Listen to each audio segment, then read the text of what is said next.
Les parents, on a tendance à s'enlaidir un petit peu avec l'arrivée de l'enfant. Surtout nous, les mamans, on prend du souci, comme on dit. Hein, Ah ben on marque. On prend une ride, notamment. Dès que l'enfant paraît, on prend la ride du lion ici, tout de suite. Ah oui, parce que dès que tu deviens maman, il y a une expression faciale qui ne te quitte plus de la journée, c'est ça. Attention, hein! Je te... Ouh là là! Toute la journée, comme ça. Magnifique. Et ça, c'est propre à ta nouvelle vie de parent, hein, parce que jamais dans ta vie d'avant, tu utilises ce faciès. Non, à aucun moment, tu vas pas dans le bureau de ton patron comme ça tous les jours, dis non. Attention, hein, si tu ne donnes pas d'augmentation, tu vas avoir tes fesses, ça va tomber. Non, jamais de la vie, c'est propre aux mères. D'ailleurs, ça devrait s'appeler la ride des mères, ce truc. Et pas la ride du lion. Parce que le lion, il s'en fout, il est pas inquiet, le lion. Ah bah non, c'est le roi des animaux, donc il est détendu de la crinière, le lion il est dilaté, hein, il se balade, ah bah tranquille le mec, ça la girafe, ouais t'es grande mais je te bouffe, allez dégage, hop là, s'en fout, ça le tigre, oh c'est con, t'as failli être moi mais t'as pas ma coupe, allez hop, dégage. J'arrête pas de recevoir des pubs ciblées pour accueillir un réfugié chez moi. Et là, j'ai vraiment envie d'aider, j'ai vraiment envie de me rendre utile, on en discute avec mon mari en ce moment. Et je veux accueillir un réfugié, mais en fait, j'ai un peu peur, parce que je vais vous expliquer rapidement. Moi, je supporte pas voir les gens assis à rien faire plus de 5 minutes, ça m'énerve. Je vais pas vous taper là, mais globalement, j'aime pas ça, d'accord?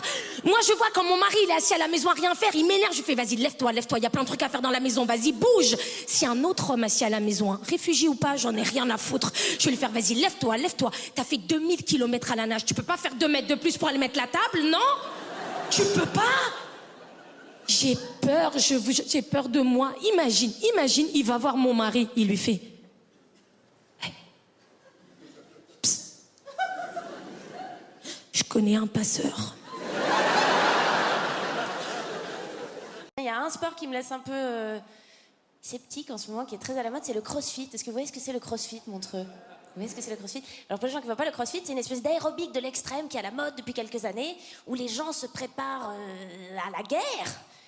Clairement, c'est-à-dire que si un jour les Allemands reviennent, c'est les mecs qui sautent dans des pneus avec des ceintures lestées qui vont s'en sortir, hein, c'est sûr. C'est très très bizarre le crossfit. Le crossfit, c'est vraiment genre voilà, c'est un aérobic mais vraiment poussé, où il y a des mecs en lycra qui te crient dessus pendant 2 heures et toi tu portes des poids, tu sais plus comment tu t'appelles.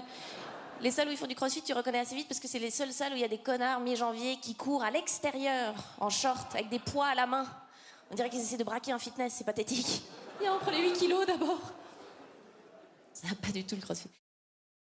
Je pense qu'il faudrait instaurer un permis de parler, avec un barème selon la connerie que tu balances. Au jour d'aujourd'hui, moins 1 point. Tu commences ta phrase par moi, personnellement, je, moins 3 points. Les gens y croient, retrait de permis direct, tu vois. Tu fermes ta gueule pendant 3 semaines. Non, mais on dit de la merde. Comme les gens qui rajoutent l'expression « quand on y pense » à la fin des phrases. Ça ne sert à rien. Tu sais, ils sont là, il y a de plus en plus de pauvreté, c'est dramatique quand on y pense. Et c'est vrai que quand on n'y pense pas, eh ben on n'y pense pas, hein.